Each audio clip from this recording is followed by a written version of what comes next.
12 नवंबर से 24 नवंबर तक उत्तर प्रदेश में इस समय जो दो सबसे बड़ी समस्याएं हैं, दो सबसे बड़े मुद्दे हैं, उनको लेकर एक पदयात्रा में सरयू से संगम, अयोध्या से प्रयागराज तक आम आदमी पार्टी आयोजित करने जा रही है। और उस पूरी पदयात्रा के दौरान मैं अपने साथियों के साथ मौजूद रहूंगा। और जो सबसे गंभीर दो ये मुद्दे हैं, रोजगार का मुद्दा, आज बेरोजगारी एक बहुत बड़ा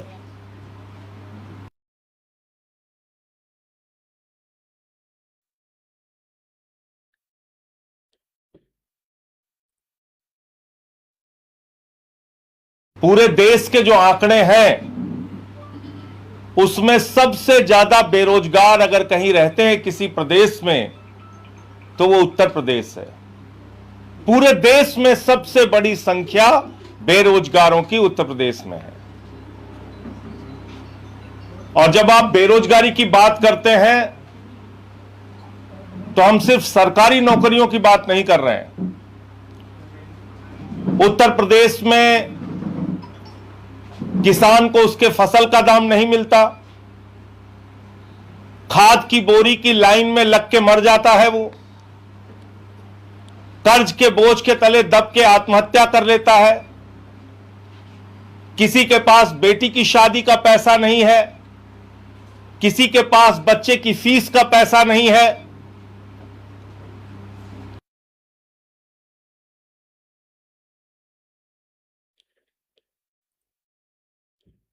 तो किसान जो एक बड़ा क्षेत्र है, कृषि क्षेत्र, वो बेरोजगारी की मार झेल रहा है। जितने अनियमित नौकरी जिसको कहते हैं, वो चाहे आशा बहु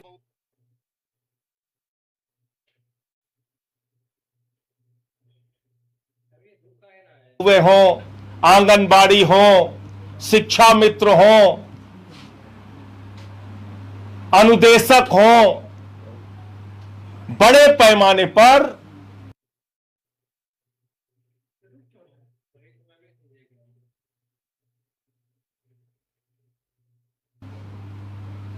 वो लोग भी बेरोजगारी की मार झेल रहे हैं। आज तक उनको नियमित नहीं किया गया या उनका भत्ता नहीं बढ़ाया गया।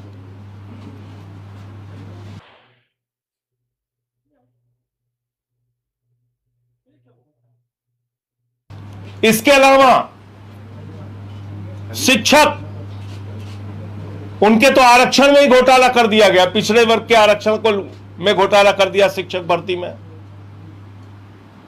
अभी कह रहे हैं कि जो 20-20 साल से नौकरी कर रहे हैं, टीचर हैं,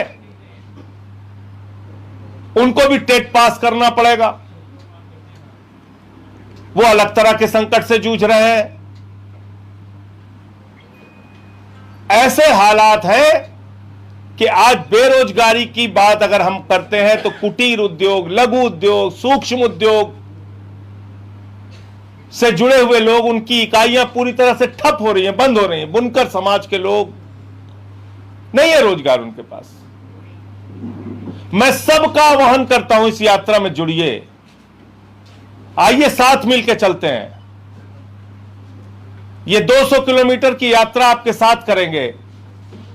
अगर वाकई आज भी हम घटनाएं सुनते हैं कि बुलंदशहर में एक सीआरपीएफ के जवान को शादी में घोड़ी पर बैठने की इजाजत इसलिए नहीं थी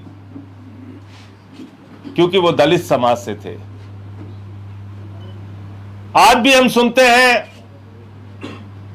कि उत्तर प्रदेश में काकोरी के अंदर पासी समाज के एक बुजुर्ग व्यक्ति को मंदिर में पेशाब चटवाई गई।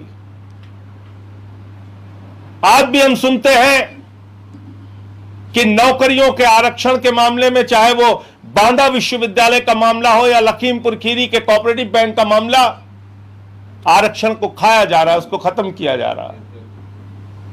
हर स्तर पे सामाजिक भेदभाव, अन्याय, अत्याचार, थाने में जाइए तो सुनवाई नहीं, सरकारी नौकरियों के लिए जाइए तो सुनवाई नहीं, सरकारी अफसरों के पास जाइए तो सुनवाई नहीं, अस्पताल में सुनवाई नहीं, तहसील में सुनवाई नहीं।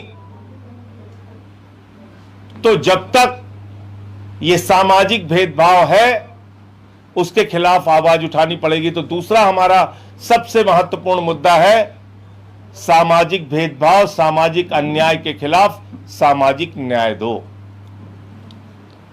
तो आज तो ज्यादा आंकड़ों की और ज्यादा लंबी बात मैं नहीं करूंगा, मेरे पास पूरी डिटेल उत्तर प्रदेश के अलग अलग सेक्टर में क्या हालत है वो सारी तैयारी मैं करके आया हूं और आपको एक एक दिन सब बताने का प्रयास करूंगा कि किस तरह से यूपी में स्कूलों की हालत है, अस्पतालों की हालत है, शिक्षा की हालत है, रोजगार की हालत है।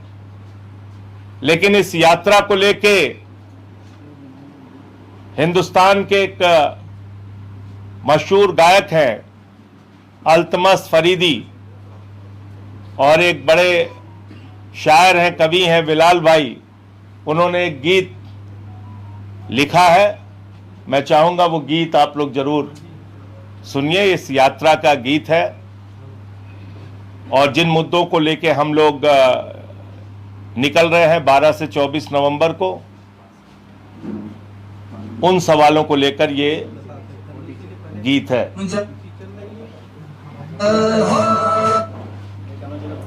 शुरू